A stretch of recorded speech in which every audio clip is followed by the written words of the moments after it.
misalnya lah, saya beri contoh ya. Katalah saya ni dituduh melakukan sodomi ataupun meliwat staf saya di pejabat. Dan laporan dibuat dan polis cari saya. Polis nak tangkap saya kerana kesalahan tadilah, tuduhan liwat ataupun tuduhan sodomi. Maka saya lari pergi menjorok di kedutaan Turki. Saya lari pergi embassy Turki, saya minta perlindungan dari Presiden Turki. Saya menjorok dalam kedutaan Turki di Kuala Lumpur. So, bila saya ni dicari oleh polis nak soal saya, nak tangkap saya, dan saya lari minta perlindungan dari embassy Turki, kedutaan Turki, dan saya tak mau serah diri, saya minta Presiden Turki ni bagi saya sanctuary ataupun perlindungan, maka itu dianggap sebagai pelarian ataupun fugitive from the law. Saya wanted dan saya lari dan saya menjorok, in this case dalam kedutaan Turki. Misalnya, contoh ya. Itu dipanggil pelarian ataupun fugitive. Tentang mercenary tadi. Dia kata saya ni mercenary. Mercenary ni, katalah misalnya, saya bagi contoh ya. Katalah dulu saya duduk dalam UMNO. Aktif dalam pemuda UMNO. Lepas tu saya keluar UMNO, saya masuk PKR. Dan saya jadi setiausaha untuk pemuda PKR.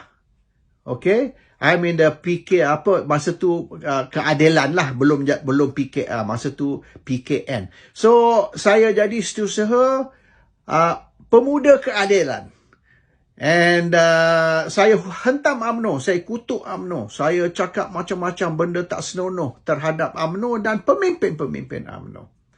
Lepas tu, saya keluar dari PKR, saya masuk balik UMNO dan saya bergiat di dalam UMNO menjadi exco pemuda UMNO. Dan sekarang ni pula saya kutuk PKR, saya kutuk Anwar Ibrahim dan pemimpin-pemimpin PKR. Habis-habis saya dedah bahawasanya Anwar ni memang sah telah melakukan jenayah liwat, jenayah sodomi. Confirm 100%. Saya tahu pasal dulu saya setiausaha pemuda keadilan.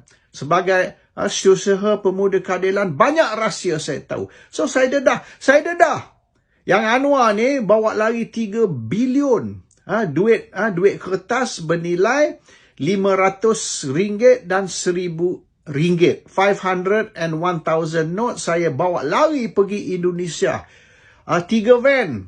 Saya pergi ke Muar, dari Muar ni bawa masuk, bawa kapal, bawa bot ke Indonesia, dan duit ni dipegang oleh Sukma, adik angkat Anwar, family dia. So family Sukma ni duk pegang 3 bilion duit Anwar yang bawa lari. Dan yang membantu Anwar ni ialah timbalan Governor Bank Negara, Murad. Dia yang membantu. Pasal tu Murad ditangkap selepas tu. So, kalau saya, selepas saya keluar PKR, saya masuk UMNO dan saya cerita semua benda ni. Lepas tu, selepas masuk UMNO, dan saya dah kutuk PKR, saya kutuk DAP. DAP ni musuh Islam. DAP ni musuh Melayu. DAP ni nak menghancurkan orang Melayu. DAP nak menghancurkan orang Islam. DAP ni komunis. Ini saya cakap masa saya duduk dalam UMNO lah. Lepas tu, saya pula beritahu yang PAS dan Parti Pribumi Bersatu ni musuh Islam, musuh Melayu. PAS ni dan Bersatu parti rasuah. Saya kata DAP ni ialah yang sebenarnya penyelamat dan pejuang orang Islam dan orang Melayu. Kita tak boleh percaya kepada Parti Pribumi, tak boleh percaya kepada Parti PAS. Kita kena ambil DAP sebagai kawan, DAP sebagai rakan kita. Kita kena tidur dengan DAP sebab DAP lah yang akan menyelamatkan orang Melayu dan agama Islam. So, kalau saya buat macam tu misalan, itu boleh dipanggil mercenary.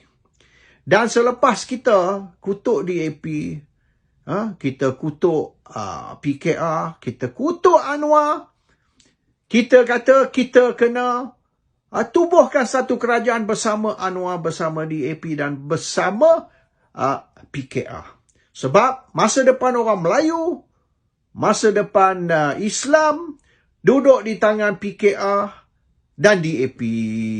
So, untuk masa depan orang Melayu dan Islam, kita kena kutuk PAS, kutuk Bersatu, kita kena jilat DAP. So, kalau saya bercakap macam tu, kalau saya bertindak sedemikian, lompat sini kutuk lompat balik kutuk yang satu lagi pula dan sebagainya, itu boleh saya dipanggil mercenary. Tapi saya tak buat macam tu. Saya tak maknanya keluar UMNO, masuk PKR, kutuk UMNO, lepas tu keluar balik PKR, masuk UMNO, kutuk PKR. Saya tak maknanya condemn DAP sebagai musuh Islam, musuh Melayu. Lepas tu saya kata DAP lah yang akan menyelamatkan Islam dan Melayu. Saya tak buat macam tu. So, title atau taraf mercenary tu tak layak untuk saya. So, yang ketiga tu, mereka yang dia orang kata ni, fraudster, fraudster kaki lebong, pelawak, conman, penipu. Saya tidak menjerit, no Anwar, no DAP, no Bersatu, Anwar ni ejen Amerika, Anwar ni ejen CIA, DAP ni komunis, DAP ni musuh Melayu, musuh Islam. Lepas tu, 24 jam kemudian saya kata, kita perlu mengangkat Anwar jadi Perdana Menteri. Kita perlu bergabung dengan DAP. Hanya DAP saja yang boleh selamatkan negara, selamatkan ekonomi, selamatkan bangsa Melayu, selamatkan agama Islam dan sebagainya. 24 jam kemudian saya U-turn. Tapi yang sebenar, saya tipu rakyat. Saya nak suruh rakyat undi untuk kita. Jadi saya pura-puralah musuh Anwar, musuh DAP, musuh PKR. Sebab mereka semua musuh Melayu, musuh Islam. Sebab mereka akan hancurkan negara. Saya pura-pura. 24 jam kemudian saya buat U-turn. Itu dipanggil fraudster.